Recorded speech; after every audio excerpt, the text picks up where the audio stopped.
Welcome back to the CSP Elite Baseball Development Podcast. I'm your host, Eric Cressey, and this is episode 202.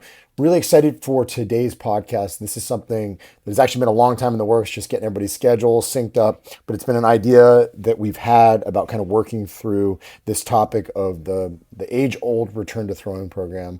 Obviously, we see some long-term rehabs around shoulder surgeries, elbow surgeries, in the baseball community.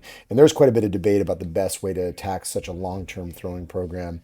We've had some orthopedic surgeons on in the past who have revised how they look at when to start up, for example, a Tommy John throwing program. I think this is a great follow-up to the one that we had just a couple weeks ago with Dr. Keith Meister, where he talked about pushing his throwing programs back just a little bit post-surgery. Some good insights shared from some people, different perspectives in the industry. One is a physical therapist and one from more of a throwing background. So I think we're in for a really good treat and some good idea exchange happening amongst the three of us. This episode is brought to you by AG1, the most comprehensive NSF certified for sport daily nutritional supplement I've ever tried. With so many stressors in life, it can be difficult to maintain effective nutritional habits and give our bodies the nutrients they need to thrive. As a father of 3 young kids and a co-founder of multiple businesses in multiple states on top of still being an avid exerciser, I know that busy schedules can really take their toll on us. Whether it's poor sleep, exercise or life stressors, environmental factors, or simply not eating enough of the right foods, we can often wind up deficient nutritionally. This is where AG1 can really help. It's a game-changing nutritional insurance policy. They simplify the logistics of getting optimal nutrition on a daily basis by giving you just one thing with all the best things. That's why I use it daily, as do several of my family members, and we recommend it to a lot of our top athletes. One scoop of AG1 contains 75 vitamins, minerals, and whole food sourced ingredients that work together to fill the nutritional gaps in your diet to support energy, focus, digestion, and recovery. And this can all happen for less than $3 per day and without taking multiple products.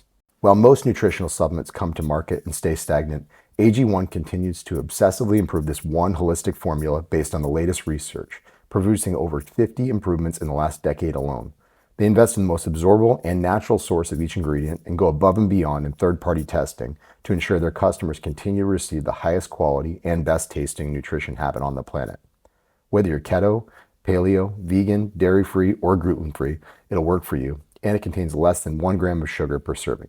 They put 75 ingredients through the rigorous NSF certification test to come up with a safe formula that's trusted by some of the world's top athletes, including many of our own at Cressey Sports Performance. Right now, AG1 is giving our listeners a special offer of 10 free travel packets with their first purchase. Just head to drinkag1.com/Cressey and claim this special offer. These travel packets are perfect for supporting your immune system, energy, and gut health while you're traveling for games, training, or simply on the go. They can be great counterbalance to the less than ideal on-the-road food options that are out there for a lot of our traveling baseball players. So if you want to bridge the gap between deficient and optimal and give yourself the best chance of getting nutrient diversity, head to drinkag1.com/Cressey to get 10 free travel packets with your first purchase. Again, that's drinkag1.com/Cressey, Cressey. You won't regret it. Our first guest is actually a 2-time guest. Alan Jaeger founded Jaeger Sports on the principle that athletes need to develop both their physical and mental skills in order to be successful in game situations. He's written and spoken extensively on topics ranging from long toss to mental training to yoga in the pitching realm.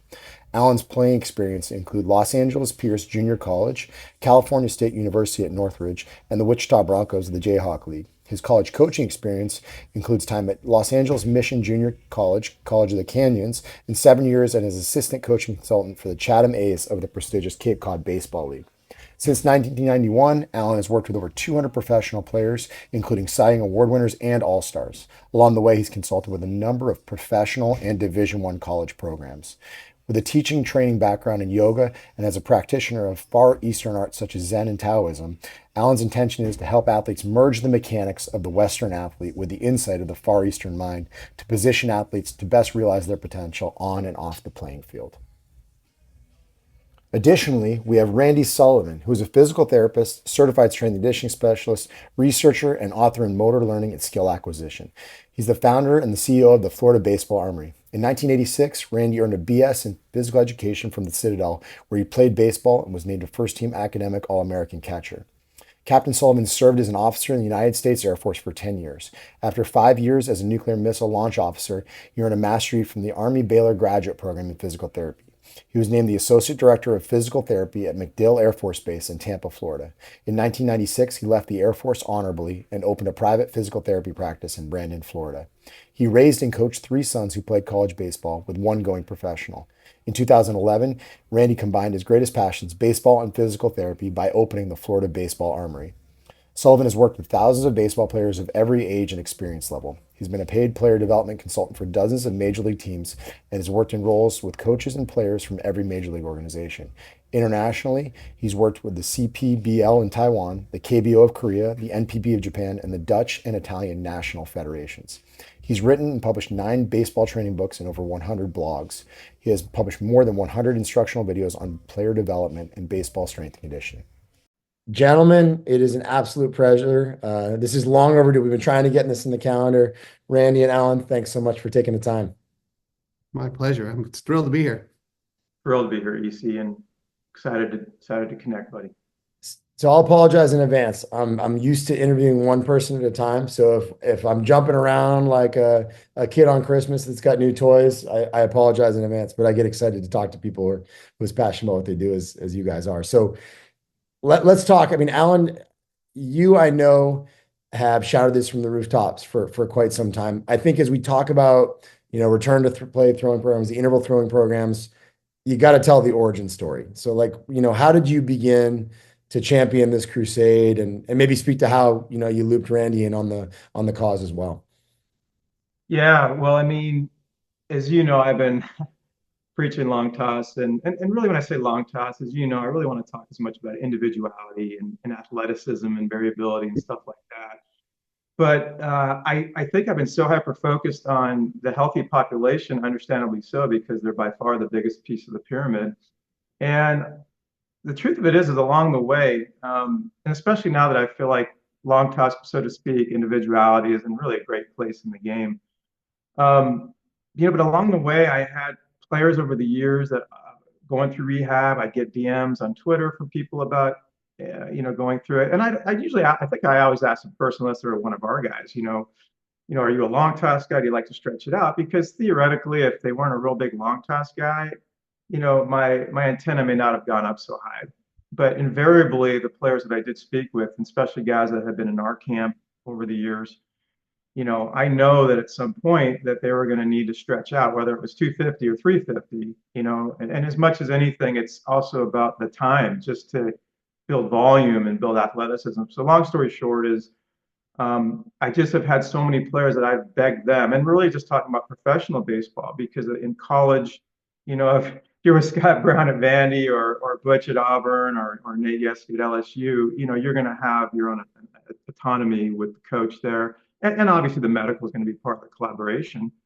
But in professional baseball, I don't know what word to use. Frustration is not a good enough word. Exasperation, sadness might be the biggest word, because these players would go to their PT or AT or pitching coach or whoever would listen to them and say, look, when I get to this 120 mark, or it could be 150 or 180, I'm still tight and restricted. Like I need to stretch out. I need to get back to what I did pre-surgery. Maybe not exactly, but of that ilk. And so I would beg these players, because a lot of times they are new to rehab, so it makes sense. They're going to follow the protocols of the surgeon and the literature and the experts that are in the field, like yourself. And so it makes sense they're going to fall into it. It's a new world, rehab. And so if I don't really make a point of this, they may just sort of do the program as is. So again, I'm trying to cut to the chase here. So what would happen is these players invariably would speak up and they would get shut down. That's the easiest way to say it. It was non-negotiable in most cases. I'd say sometimes they let the player, instead of 120, go to 150. Instead of 150, go to 180. But 180 always seemed to be the cap no matter what. And so I would watch these players time after time and have to have the conversation with them a year later after they broke down, or a month later after they broke down, or they were highly compromised, or they felt like they were in prison mentally because they weren't free and athletic, and they were in a program for 10 months essentially. And so I had a player going through this process in one of the organizations, and he'd been on our program since 10th grade. He was not that it matters, he's a first round pick, but I'm only saying that because, as you know, sometimes that helps with some leverage, whether it's the player, whether it's the agent. And so even he was the number one rated prospect in the organization. And so he could get them to budge. I called the agent, big agent, by the way. And so I'm not blaming the agent. I'm not even blaming the player. I'm just saying that they eventually said they let him get to 180. And this kid has a big arm and he's a freaking athlete. So he did this up and down thing with rehab, and then eventually he broke down and had to have surgery. And that's so the last part of the story to loop Randy in is that I decided to do some more research and I wanted to reach out to some people. And so I found out through my research that I didn't know this, that the reason why the return to play is so popular, or why the medical community can support it so much, and I'm telling you stuff you guys both know, is because there's a 90 to 93% return to play rate. Now that's, I think, ASMI study, it's or one study out there, but it's a well-known study. And so that's what they've been able to lean on. And so then when I found out that what comprises the return to play, because I really didn't know, and I asked the question of someone that knew, and he's told me that it's one competitive pitch at the same level you're at the year before or above in a competitive setting. And I asked him, I was serious. I didn't know. I said, so if you blow out on pitch two, I should have asked if you're 10 miles an hour slower on pitch two, or you blow out in week two, are you considered a success rate? And he said, yes. And once I heard that, I called Randy literally, and I just said, Randy, not that either of us had really the time to say how to do this, but I just felt like with all we've been through on our side, and look, I want to say up front, the medical community cares. They're doing everything they can to do this thing right.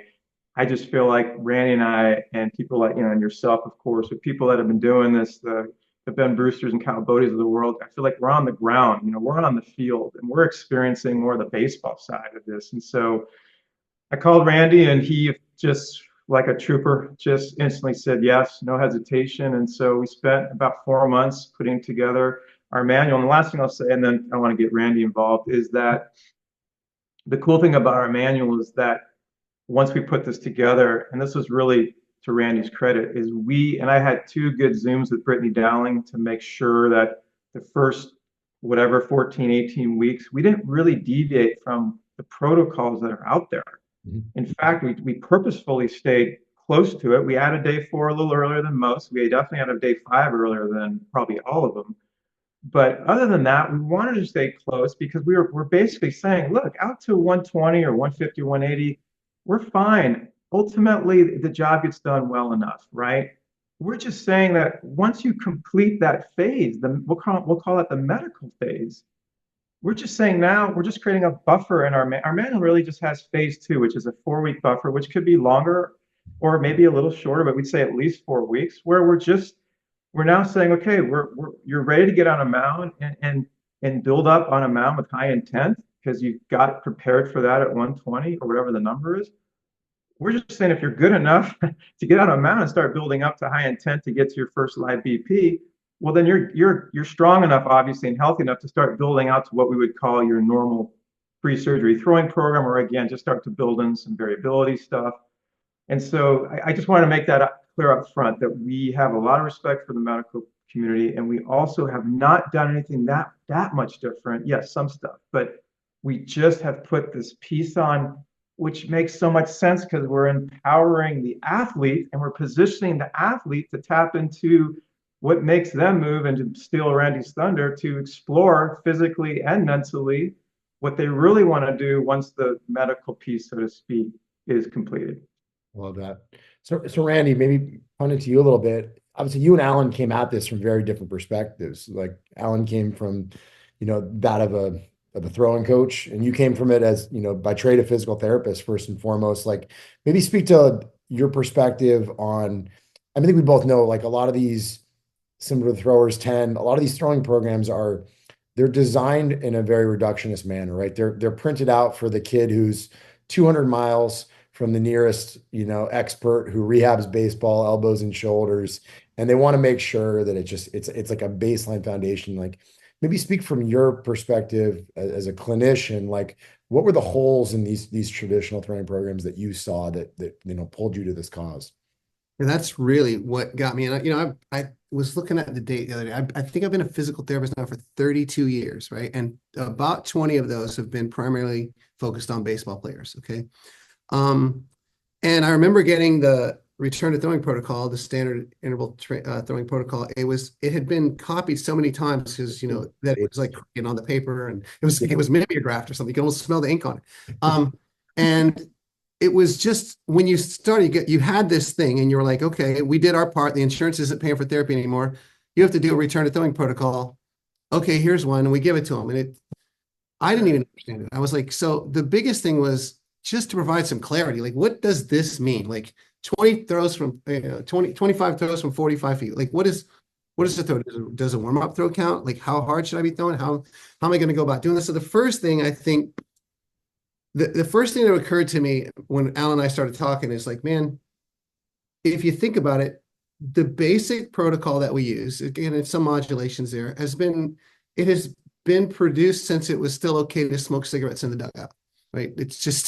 It's that old. And I think, how can that be what we still use? There has to be some changes to it based on what we've learned over the years. And so the first thing I wanted to do, and Alan and I talked about this, we need to make this more clear. And Alan did a great job of writing this thing. Like, it's really educational. He talks about things like, how do you warm up? What is a massage throw? Like he coined this term massage throw, meaning just kind of not hard, but just kind of let it go, be free, kind of let things, like, how hard do I throw? What is 40%? What is, so we had some other people that came in the collaboration with us. Ben Brewster gave us a nice little chart about like what is perceived rate of exertion and what does 50% mean on a radar gun, so we can kind of use that to guide us a little bit to just provide a little more clarity. One of the problems I saw with the old protocol is the benchmark for progression was just time. Like everybody was just, the calendar said do this. And so Alan and I both agree we need to kind of take the dates, the calendar off of it. And, you have to have a template week to week, but you have to be able to kind of progress within that.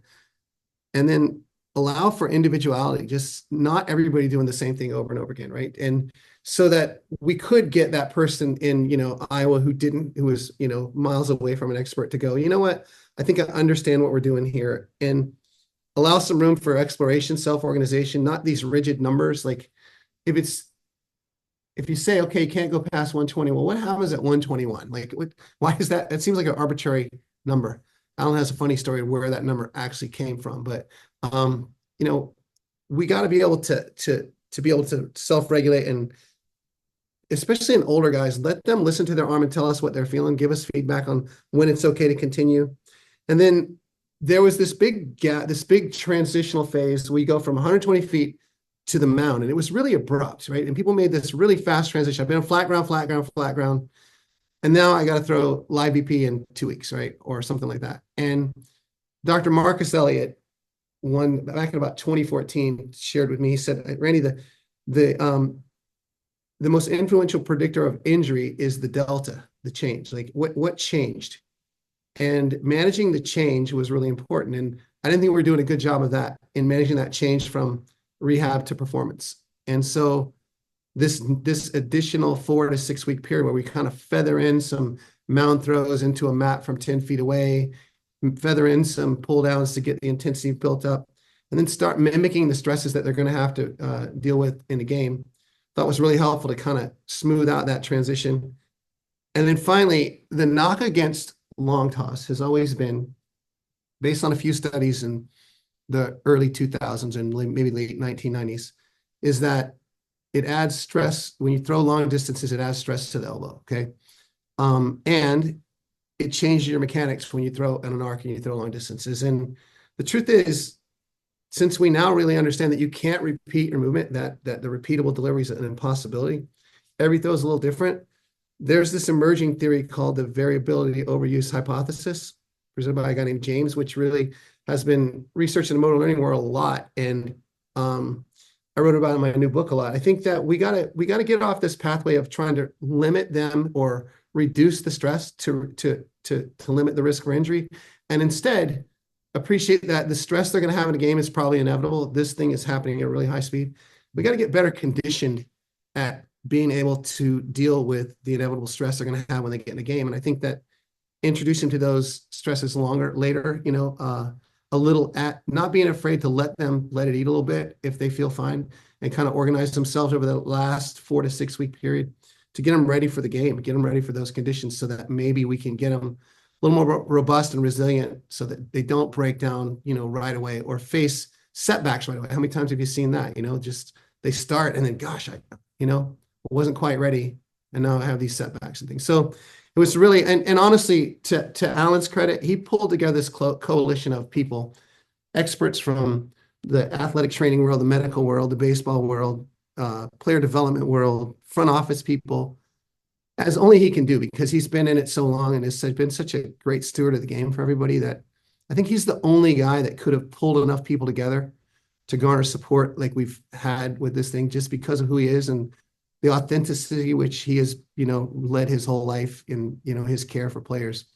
So I was just proud to be a part of it. And I think it's not a massive overhaul. It's just kind of, let's get things nudged in a better direction that might make us a little more prepared. So I love it. And, I think there has, I got a few things from those. The first off, there has been a trend towards starting throwing later. I think you remember the years of, yeah. Hey, Tommy John throwing program, get it moving at 4 months. We both know at 4 months, it's dark. Yeah. They're babying it. And, we see more and more docs that have pushed back to 5 or 6 months. That's been much, much better for allowing us to have a little more time to get range of motion, get even strength side to side, maybe throw some med balls a little bit more before they start doing it. And you just get athletes that are a little less tentative. But I think at the other end of the spectrum, the timeline hasn't changed. So the ramp up has inherently had to be faster. So I think a lot of those things that, all of us have preached in terms of being athletic and, letting guys, stretch it out a little bit further, that stuff has unfortunately gotten squeezed out. And to Alan's point, I'm not sure that the results are that much better. When you hear 90 to 93% made it back to previous level, if you actually look at the numbers right now, Major League Baseball over the last 4 years, between 10 and 13% of all UCL reconstructions in the big leagues are revisions. In other words, they're guys having it done again. So, I don't know what those numbers work out to, but the success rate isn't nearly as high when we actually take into account return to play versus return to performance. There are a lot more hiccups and guys that, I think we saw a lot of those 2-year contracts where it's like, hey, we'll sign them, we'll rehab them in year 1, and then we'll recoup, all that value in the second half of the following year. You get really, really squeezed out when you're expecting a guy back in July and he has a little hiccup and all of a sudden he loses that second year. So I really caution, I think you guys would both agree, I caution parents, kids, really anybody out there that thinks this is just like a mundane surgery, that, the success rate's, outrageous and you're going to come back throwing harder. Like, yes, there are those success stories, but there are also a lot that have complications, take time, and, need to be a little bit more thought out in their return strategy, which I think this podcast is all about. Yeah, if I could just add something quickly, Eric, which is, I think the reason Randy and I did this is to have an alternative, right? Because we don't know the numbers for sure. There's loads of studies out there, and to your point, how do you recoup the data of countless arms probably that didn't even break down, but highly compromised because maybe they threw 350 pre-surgery, they went out to 120 feet, they had no life on the ball, they had no athleticism comparatively. So that's something else to take in consideration. But that's my thought. So we'll just go back to where we were. Well, maybe a good place to. So I was just going to say we should define. We're talking about this interval throwing program. Like the conversation we're having is very much longer term. We're not talking about, hey, you got a blister, you missed 4 days, we need to ramp you back up a little bit. Like this is very much, and I don't want to put words in your mouth, Randy. Like you're seeing this as shoulder surgery. This is something like a Tommy John surgery that has more of an extended timeline. When we first started, we were like, well, where do we start? It's so big. Like there's such a litany of injuries that you can have and different degrees and so each one will require its own return to throwing program. So we thought, let's just start from the top. Let's just start with a full Tommy John reconstruction, a full UCL reconstruction, not even the internal bracing, just let's pick one to start with. We can build off of that. So yeah, we want to emphasize that this program is written for that. However, I have used it again for other people, especially remote clients. Like, okay, here's what you can do then. Okay, these are the parameters. I want you to read the manual, understand the principles. They remain the same. You need to scale it for your age and ability level, of course, right? And also, if you are not post-surgery, if you're just coming off a tendonitis or something like that, then follow the plan. And if it says to do 3 weeks or 3 days a week and you do two and you feel great, if you're not post-surgery, then jump up a week and kind of compress it. But use the principles as a guideline for recovery in any injury. But just to be clear, this is return to throw following a full, UCL reconstruction. So because we just too many variables to try to include every possible injury. So Yeah, and I just want to add one thing too, to that point. We all have seen players who, especially in season, whether it's tendonitis or they hurt their hamstring, right? If they're off the mound or off the throwing, let's say for 3 or 4 weeks, I'm still extremely concerned that despite the fact that it's not a full 10-month, rehabilitation program, the principles in place are still the same on their program. So in Randy's case, he's talking about how to condense it so someone could use it if they had tendonitis and they're back in 4 weeks. But I'm also saying you have to look out for the other side as well, which is even if you had tendonitis for 4 weeks and you come back, the issue is you're still going to do it, even if their version is going to be now condensed, it's still only going to go out to, let's say, 120 feet. So for us, it puts the athlete in as vulnerable a position as it does, whether it's a long one or a short one. Absolutely. So maybe a good place to start with the actual structure of the program is, I know one of your biggest concerns, is that we don't ask the right questions on the front end now. And so, in their quest to write a good return to throwing program, what questions should we be asking of the athletes, of their coaches, whoever's in that equation, to make sure that we're actually starting in the right place? Man, I'm gonna give you a lot of credit because that was hard for you to ask that, knowing that all the questions. So I'm giving you kudos, man. I'm just the MC. Well done, man. We're going to get you. The Academy Awards are coming up in about 3 weeks, and you just won. The other thing I was going to say is go to page 17 in our manual. But to your question, I'm so glad this came up because the one thing that I've been noticing myself saying a lot in these discussions I'm having with loads of people now is that, it's a standardized return to throwing program. So the athlete is being put on a program. And I was talking to someone the other day who was talking about how the issues we have now is that we're putting programs on top of programs on top of programs on top of programs. So part of the problem with your question is that the athlete is just being programmed. Everybody's essentially doing a program into, let's call it 120 feet. And then they're programmed on the mound, right, to build up for a live. So it's 100% of a program. We have not allotted for at any point, like, did we sit down and talk to the athlete pre-surgery, during the rehab? At some point, you have to sit down and spend, this poor kid has spent hundreds of hours going through rehab. Can you spend 2 hours or 1 hour with them and go through, and I'm going to go over them in a second, and go over every detail you can about what do scouts do pre-draft, right? Go over every single thing about his throwing history. Maybe he doesn't have a very good throwing history, and so maybe you have to spoon feed him. I get that. But at the professional level, especially, most of these guys have a real good clue of what they've done in their off seasons to get into shape, or someone's helped them get into shape properly, or they've been to Cressey Performance or Florida Army, right? They've been around. So our questions are pretty basic. Number one, we just want to know, do you long toss? Because I guess if you don't, and you're sort of a flat linear 120-foot guy, or you're a 14-year-old, it may not make that big a difference. So let's find out, do you long toss? I think we ask them to define long toss, but do you long toss? And then if so, how far out do you go? And then we ask for like literal distances because we want to know that. Then we have sort of off-season questions. What does your off-season look like? If you long toss, how many days a week do you do it? How far out do you go? Then we kind of have an in-season question phase of, what does your in-season 7-day or 6-day or 5-day look like? And on those days, how far are you going? So without going into a whole lot more detail, because you obviously get the picture, we just want to make sure. And here's another thing that I think is lost with programming. What about empowering the athlete? Like, what makes you feel good? What have you done in your life? What do you intuitively know makes you tick? Like, we all know, whether it's, if you said right now, let's go out and play basketball, I can show you without even saying it within 1 second. Like, I do this to shoot a basket because it's how my body works. Maybe that's motor preferences. So with throwing athletes, pitchers, especially again at the professional level, there's just things we all know this. We all have been around this game so long that we just know that athletes have their own individual movements or things that they do.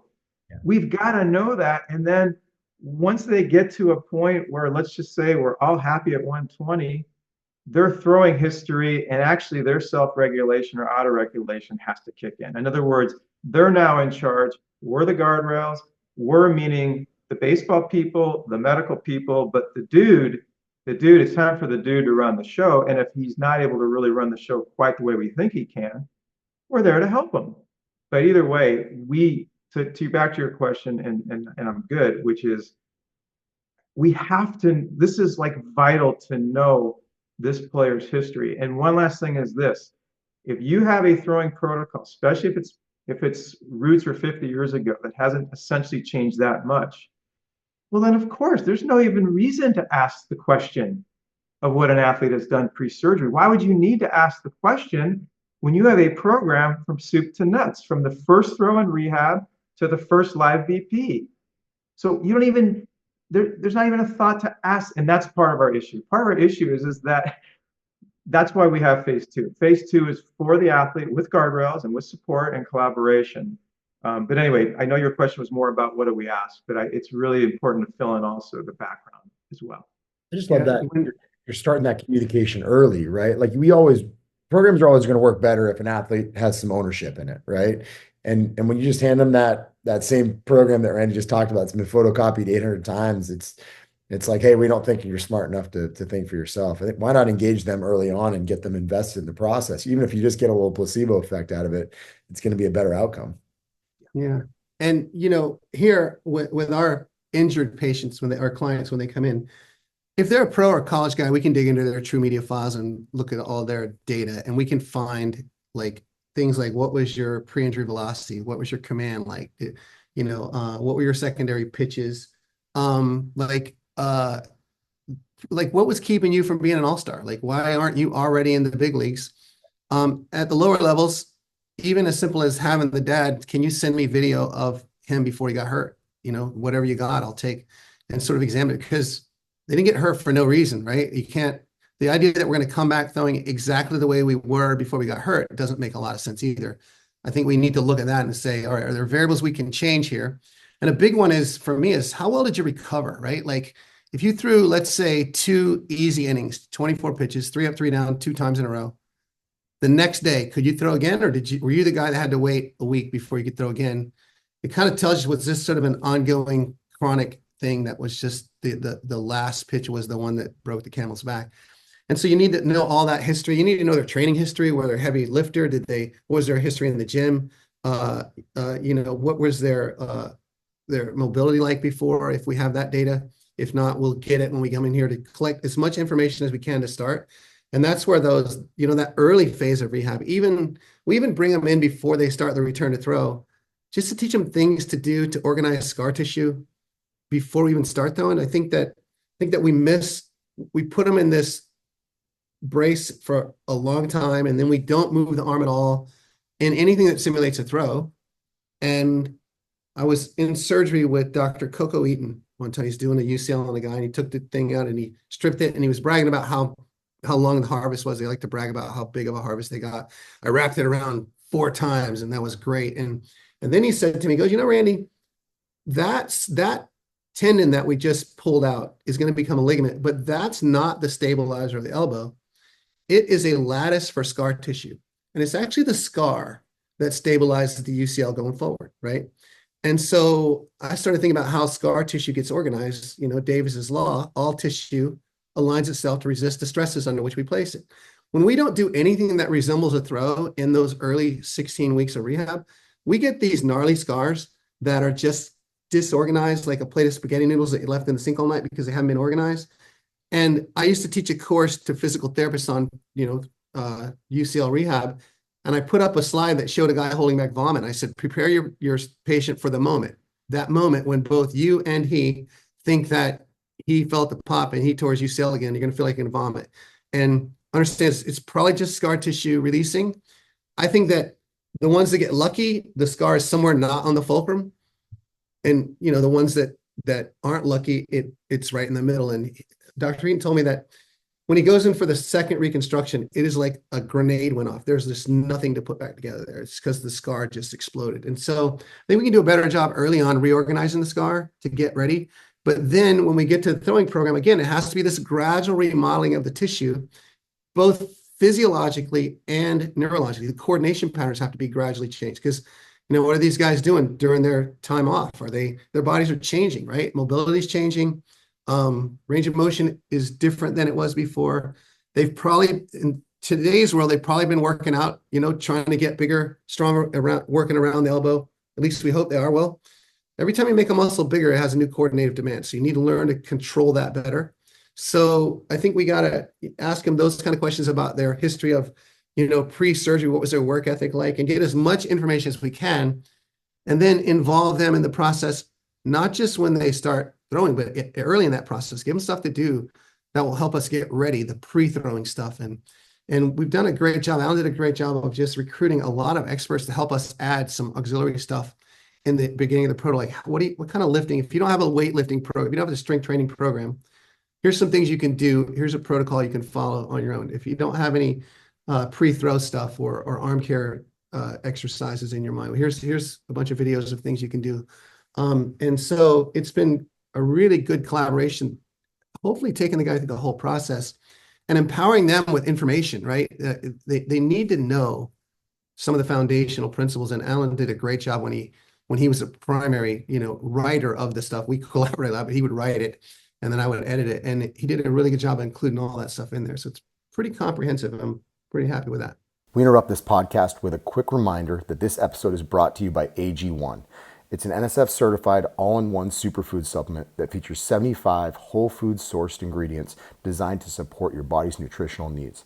I use this product daily myself, and a ton of our athletes do as well. Head to drinkag1.com/Cressey and claim my special offer of 10 free travel packets with your first purchase. AG1 gives you peace of mind that you're covering all your nutritional bases. Again, that's drinkag1.com/Cressey, CRESSEY, and you'll get that special offer. I love that. So, Alan hinted at this earlier, and I think it's a question you guys can answer in tandem. So you talked about the need to divide a throwing program into two phases, right? There's more of a medically driven initial stage, and then obviously much more of a performance optimization phase that takes place later. And Randy, you hinted at just a second ago is that, we asked a tendon to become a ligament, right? The research on ACLs, like it could be 12 months, it could be 24 months. Most people kind of agree it's about 18. And I think even more now that we're seeing these hybrid procedures. We had Dr. Meister on just recently, like where these are supercharged ligaments, right? They tend to be stiffer in deflection when you come out of surgery. They take a little bit more time. We're seeing, guys that may have flexor repairs layered on them, which, is a shorter timeline than Tommy John, but they tend to have more setbacks just because guys feel real good and seem to tweak it at the 9-month mark. So I'm curious for you, where do you draw that line? All right. So we've got a post-op UCL that walks in, to see you, a week after their surgery, and you're mapping out what the next year and a half looks like. Where do you take them from the medical realm into more of that performance-driven back half of the throwing program? You want to answer that one now? You want me to go or? Okay. Well, I think the traditional protocol is drawing the line for us. It starts at 120, somewhere around there. But again, that's what I think the beauty of this new manual is. There's not a clear line. It's somewhere around that point, right? And it's individualized and it's gradually introduced. And then, we got to basically you kind of put them into another phase, introduce them to a stimulus, like let's give them a little shove and then back up and go, okay, does this body hate me or not? How'd it go? And then chip on a little more and go, all right, next day, all right, how do you feel? Does this thing hate me or not? And then you kind of have to start and stop. And there's a lot of 2 steps forward, 1 step back, and hey, all right, let's modulate back and forth. So I don't think there's a real clear line, but the traditional ITP has given us that with the 120 demarcation. Yeah, and I would add to Eric that I think, and you gave me some really good feedback on how I need to talk about this moving forward. I think by saying the 2 phases, it sounds like there's for sure a demarcation, which there kind of is because there's this 120, number that's been out there forever. But to Randy's point, and I think Eric, you'll really appreciate this. We get to 120. Let's say we arrive around a similar time. We've done some other things differently along the way, but let's say we get to about the same place. We just keep building it out. And this is where having a pro camp for 15 years for 8 weeks before spring training was golden for me because I live getting guys in shape for day 1 of spring training. I had a camp set up just for that. They had things to do that they should be doing in December and whatever, but our camp was 8 weeks. And I started with them as if they were starting from scratch, even though most of them weren't. So honestly, if you just take good old fashioned, what does the progression look like out to 120, especially the last couple of weeks? Because once they get to 120 on the standardized program, the volume is starting to get built up. So all we're really doing is we're still taking the same model. And in week 17, instead of 16 at 120 is now 135. And week 18 is 150.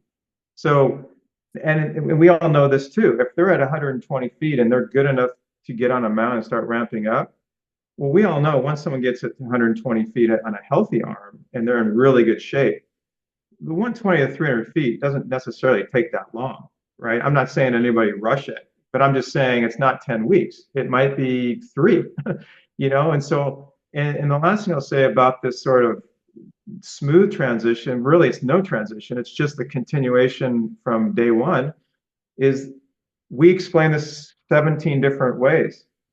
You can jump off this program anytime you want. Once you feel like your volume is good, your variability is good, your athleticism is good, you intuitively just know you're right. You've started some modified pull downs into some heavier pull downs. Your mound work, you notice, is starting to get is getting firmer organically. That might be at 226 feet.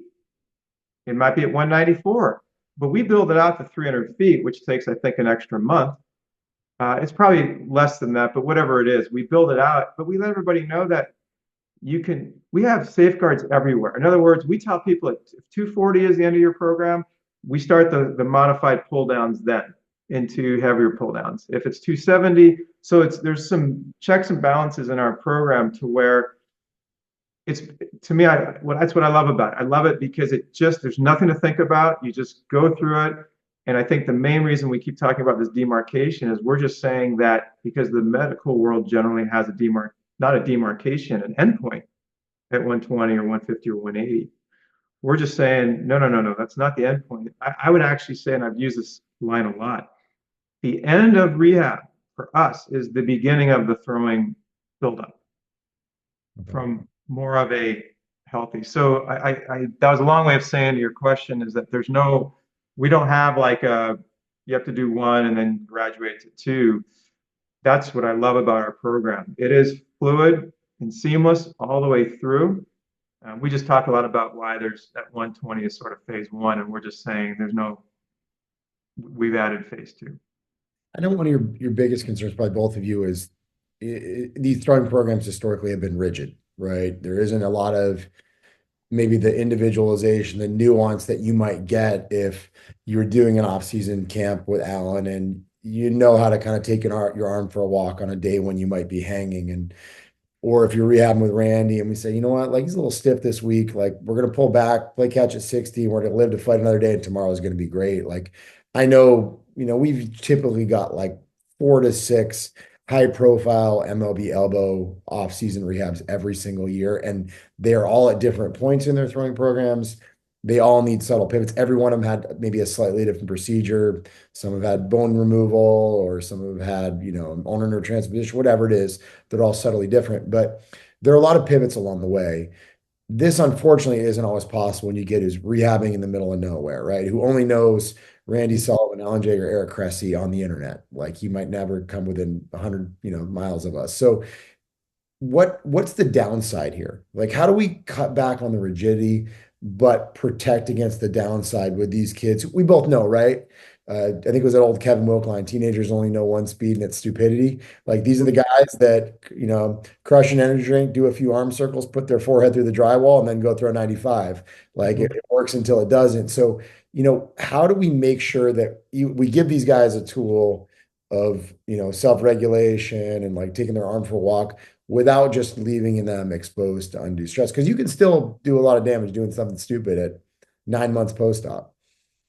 That's really tough. I think the key is education. I mean, the manual's thick because there are paragraphs and paragraphs of, hey, this term means this. When we say massage throws, this is what you should feel. And he gives really good metaphors and things about what you might feel in this case. If what a higher intent throw entails and what a pull down is and what I love the term massage throwing. You just kind of let it kind of take it for a walk, that kind of thing.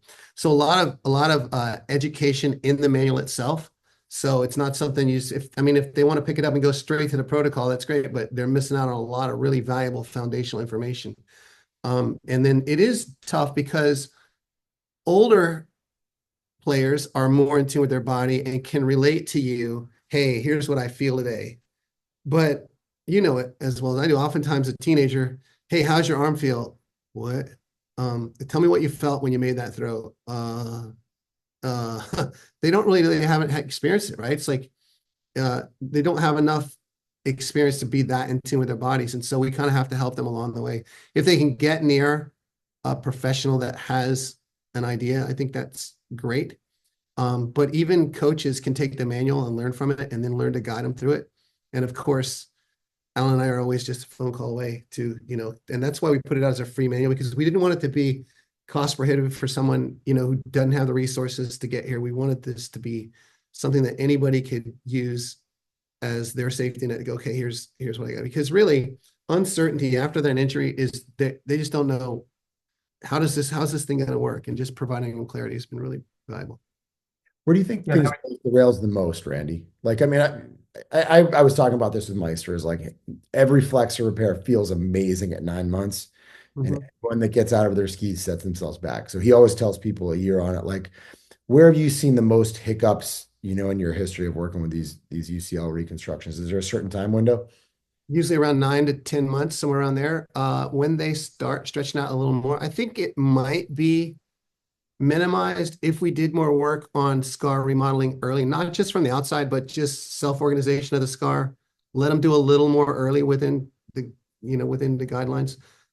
But you still have to be able to protect the graft, right? So it's funny you talked about the ligamentization. I asked Coco Eaton, I said, when does the UCL ligamentize? Because we know what ACLs do. He said, we don't really know because all the ACL studies were done on dogs, and dogs don't have UCLs. So we don't really know when it actually turns into a ligament. Well, for what it's worth, if dogs did, we'd be blowing them out nowadays because the injuries in baseball are pretty bad right now. Yeah, they are. For dogs, yeah. So yeah, I think that education is really a big part of the manual. It's not just a list of things to do. It's here's the foundational principles, here are the guidelines, and then I think any coach could pick it up and really get a deeper understanding of what it means to take a guy through a rehab process. Like that. Alan, sorry I cut you off there. No, it's good. No, I think, Eric, the question is really smart because we all know that you have, it's hard to get to everybody, obviously, in all these towns. And I feel like, I did this with our year-round manual. I did it with a pro off-season manual. It's a lot of work, but I knew, and that's where Randy was key, because Randy was so instrumental with collaborating and getting stuff down and cross-checking and giving me great insight. And but we have a glossary of terms, like it might be 3 pages. I went to Loyola Marymount with my partner Jim, and we did a whole video on just massage throwing, and I spent a good amount of money having my nephew come out and videotape it and edit it for free because, we care about these kids, we care about the game. And so some people might think it's almost overkill, but it's 30 there's 30 pages. Now some of that's like, you know, thank yous and coalitions, but but there's essentially 30 pages. We go into crow hopping versus shuffling, and to Randy's point, we talk about stuff early on, right? Like moving differently, being athletic. And again, I think massage throwing to me is maybe one of the most important principles, or at least early on for these athletes who are can be very stiff, as we all know. And so we went out and made a video of what does it look like to throw with lighter effort and get some arc. You may not start, by the way, at 30 feet anymore. If you get some arc on the ball, you might actually be at 45 feet your first few throws because you're throwing at the same effort. And then I also want to comment very quickly on back to education. We got Nunzio Signorian involved, who I know you know, and Nunzio's big thing was about what Randy just said about you, and this is obviously your sweet spot, Eric, but getting these guys moving and setting the tone prior to the throwing. So Nunzio had already, it was already lock and key done. So he gave us something that he does with his UCL guys. And so we have that in our manual. Nolan Rapay put a lot of time and effort into putting in some arm care pre-throwing stuff as well. I think I can't remember if it's prior to and or during, but I think it's mostly prior to. So we have like unbelievable resources. We lean on Ben Brewster, as Randy said. So to your point, Eric, or your question, we did everything we could to where anybody could pick this up. And maybe it's a little foreign because they don't have access to you or Randy on the medical side, but they could pick this up, and we feel very confident that they're going to be very educated. And it's nothing against the other. We're not saying because what's bigger wins, but I've looked at most of the top protocols out there, and we all know. And I'm not again blaming anybody, but the protocols are, some of them are 4 pages. And this is week 1 and repeat week 2 and repeat, and it's like. And there's no questionnaire, that's another thing. There's a questionnaire. So I know it's a tangent, but we feel very, very happy with the fact that if someone does from Des Moines, Iowa, pick this up out of nowhere, shout out Des Moines, that they can read this and feel very confident that they have a plan in place. By the way, one last thing. This is mentioned 4,000 times. Listen to your arm, listen to your body, listen to your instincts, listen to your arm, listen to your body, listen to your instincts. If you did a little bit too much this day, know that maybe you can go back. We say take a day off here. Well, go out and throw that day. Maybe you don't want to take a day off. So there's, to Randy's point, there is so much information in there to try to educate them, to take out any guesswork, and get them, of course, involved with, and we also, it's hard. How do you teach someone to self-regulate? That's another question. I feel like we went to painstaking, depth to make this so understandable to where they even understand what it means to self-regulate. You guys nailed it with the education piece. Like one of the first things I sit down and I talk to guys about, I mean, I'll do it a week post-op on a Tommy John, as I'll say, listen, like Cy Young Award winners have a couple of clunkers every year. They make 33, 34 starts. They're going to be through 2 or 3 where they don't even get out of the 3rd inning. And right, they're going to throw a couple CGs to make up for it, but you can't expect yourself to outperform that percentage, right? Maybe those guys are successful 90, 95% of the time. There's going to be a couple days every month where you're just not feeling it. And normally that might be a day where you do have to pitch through it because it's the middle of the season and you just got to battle without having your best stuff. In Tommy John rehab, you don't, because you're still trying to reestablish, some semblance of normalcy from an anatomic standpoint. So I always preface it. I think it's a good conversation just to set the stage for, self-regulation, because you're effectively telling them it's okay to not be perfect every day. You don't have to hold yourself to that unyieldingly, high standard. But one thing I would say is maybe ask you about is this throwing program is a month longer than the typical one, right? You've added that month. I think we can probably agree that'll go over like a screen door in a submarine for a lot of folks at all levels of baseball, whether it's players with very specific expectations, college coaches who want their Friday starter back by a certain date, Major League Baseball front offices who want to recoup value at a specific time when someone is being paid to play. So make your case. I'll get out of the way. Well, that's an easy one. If you don't mind, Randy, I'll go first. That's the easiest question you've asked today. if I sat down with a player and his parents and his agent and his coach and his sister and his sister-in-law, and I said, here's your options. Option one is you do this program, and you can either do this program for 10 months, and I can't prove this, but you have a 50-50 chance of either re-injuring your arm or being highly compromised when you come back, right? I'm not saying they're going to do one of those two. Or if you give this an extra month, so I call that return to play, or you can give this an extra month and dramatically raise your percentages of coming back to a peak state, maybe better than you were before surgery. So now, again, part of this you can say, well, where's the data? Or you can talk about, this sounds like a lot of faith. This is where, are we going to listen to common sense too? Are we going to listen to people that have done, between the three of us, we have 90 years in this game, right? So, and there's other people like us that will absolutely agree with this comment. So I think what I try to do, Eric, and I can tell you right now, I don't want to go into what organization and what players, but I can tell you right now, a player in an organization took this 4 weeks off, and let's just say he had a really good year last year, and I'll leave it at that. And the bottom line is this. Baseball, people have been in this game a long time, whether you're in the baseball side or the medical side. We know intuitively, like we don't need data for this. This is a strong, clear understanding of that extra month. I've told this to people, and they're buying it. People, I've had a lot of talks with a lot of people in professional baseball in the last 2 weeks, and they're buying this. And I tell them, getting out to 120 is like 90% of the time. 90% of the payoff is that extra month.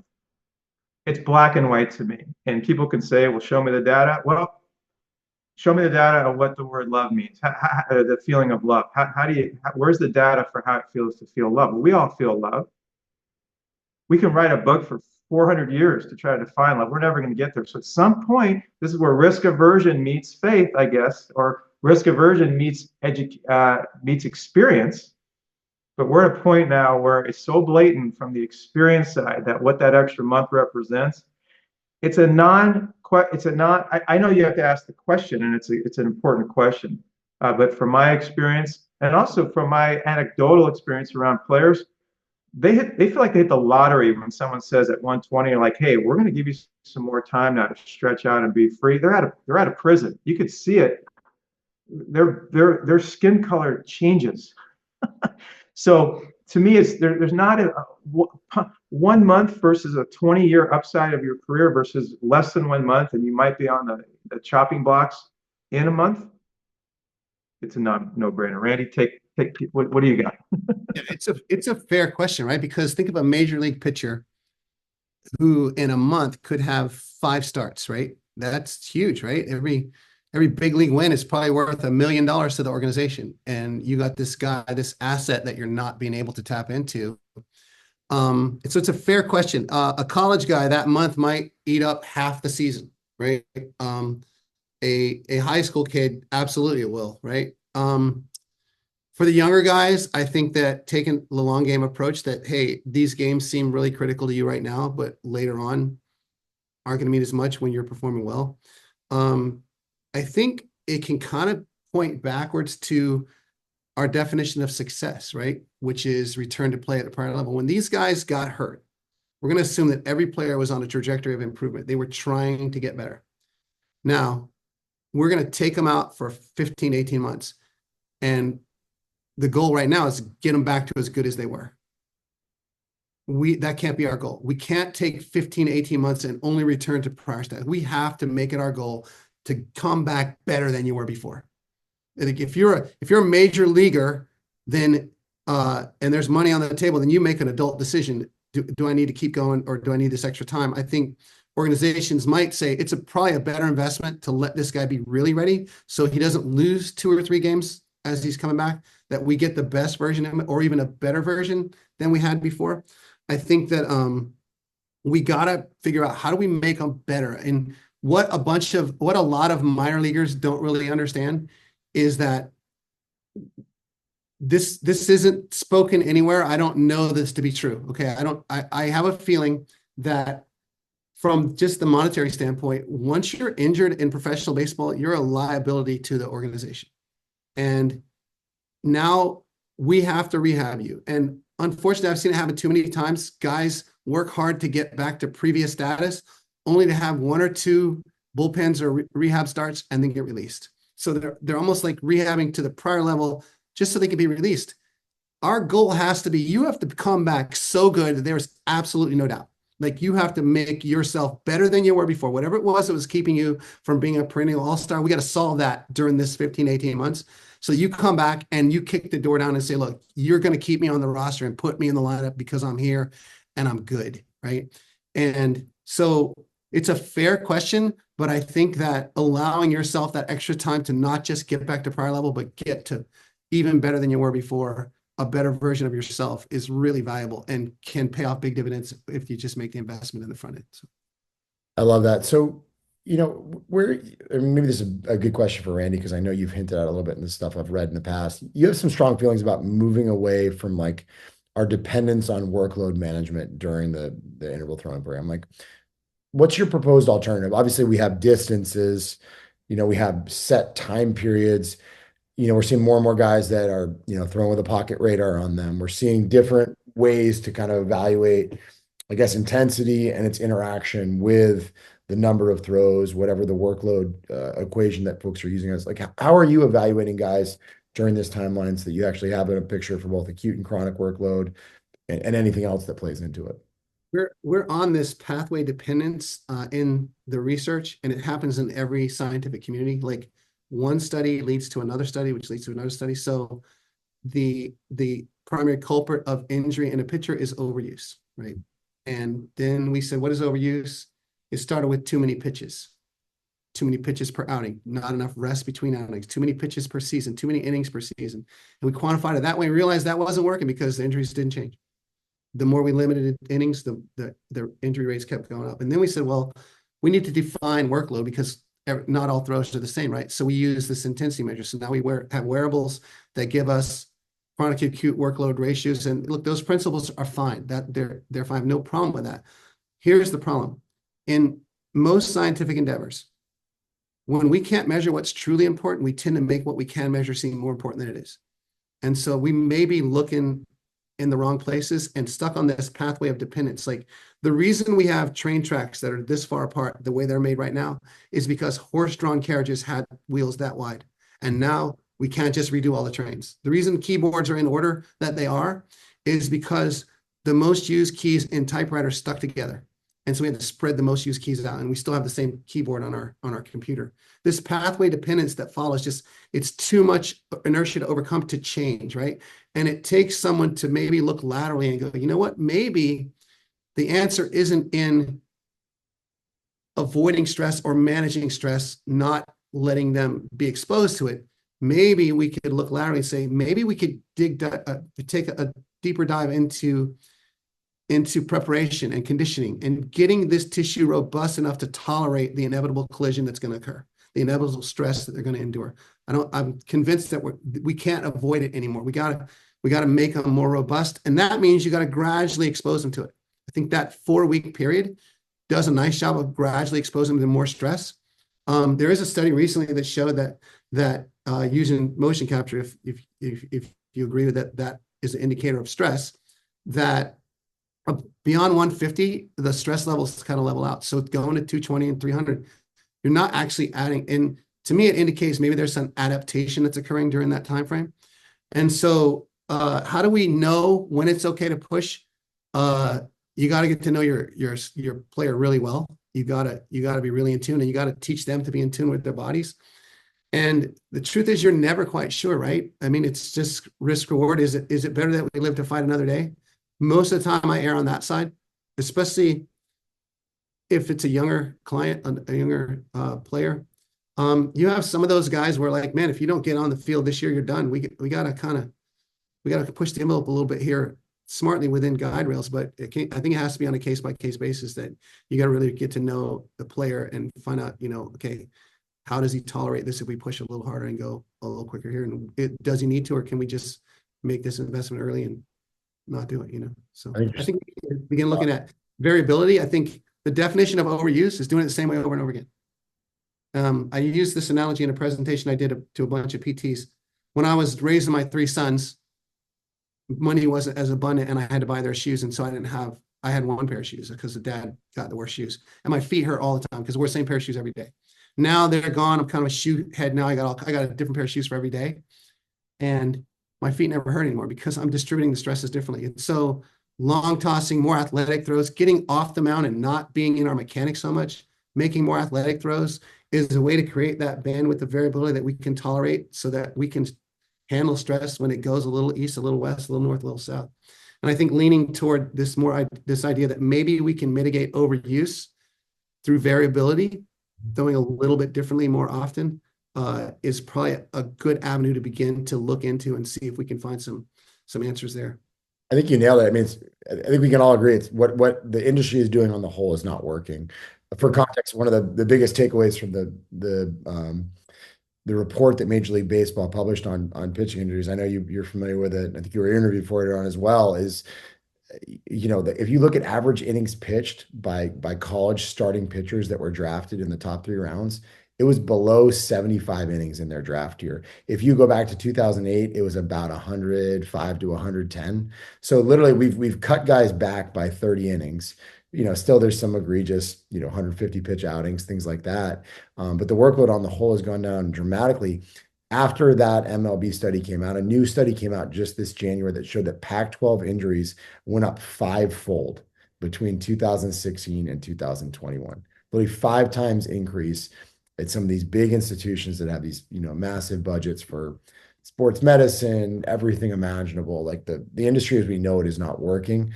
And I think, the best way to solve a fatigue problem is to never develop a work capacity problem in the first place, right? So I think we're lockstep on that. The industry is obviously going to debate, how we should best approach it. But we've got about an hour, so I want to start to tie a bow on this. Maybe some closing statements. Alan, give me some parting thoughts on, your excitement about this program, what it's going to do, and then, maybe even what you're also excited about, as kind of a next adventure to take on now that you've gone from long toss to this. Well, number one, man, thank you for having us on because, you and I go back a long time and you've just always been supportive of, things that I believe in. And I'm really glad you got to meet Randy tonight. And no, I think just keep it simple. I mean, our program comes out of 60 years between us of a lot of passion, a lot of experience, a lot of feedback, a lot of listening, being fortunate enough to be around people like yourself. So, no, I feel like what we did is we, out of a lot of respect for the medical community, and plus they already did a lot of the work, we try to keep our manual, in the ballpark, pardon the pun. And I think the piece we added on is vital. I think it's not a little deal. I would say it's a game changer, but my partner Jim always reminds me it's a life changer. It's a life changer for these kids.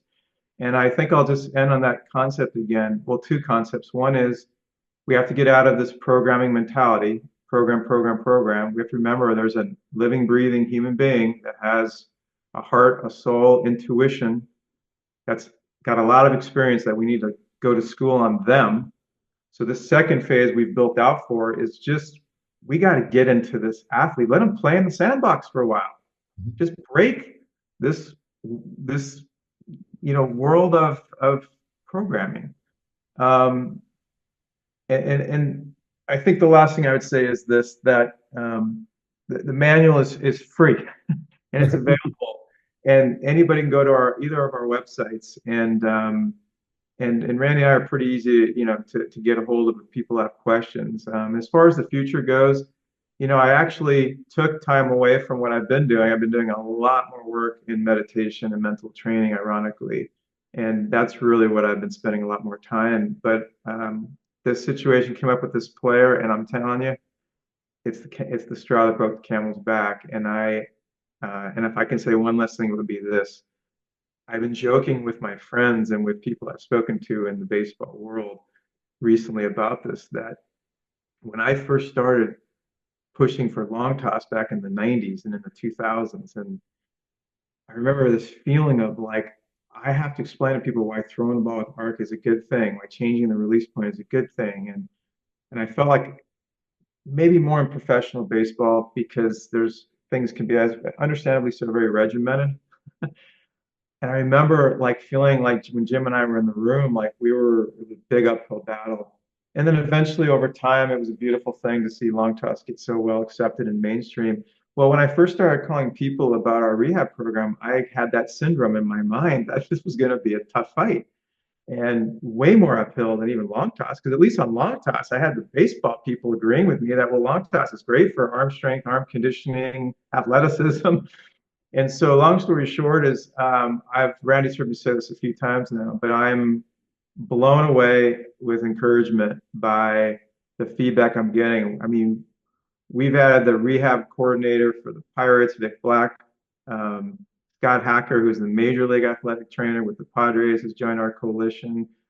We have Chris Fetter, we have Ricky Meinhold, we have Ruben Niebla. Um, who am I missing? Our Orioles guy. French. True French. Yeah, that's Um, like, yeah.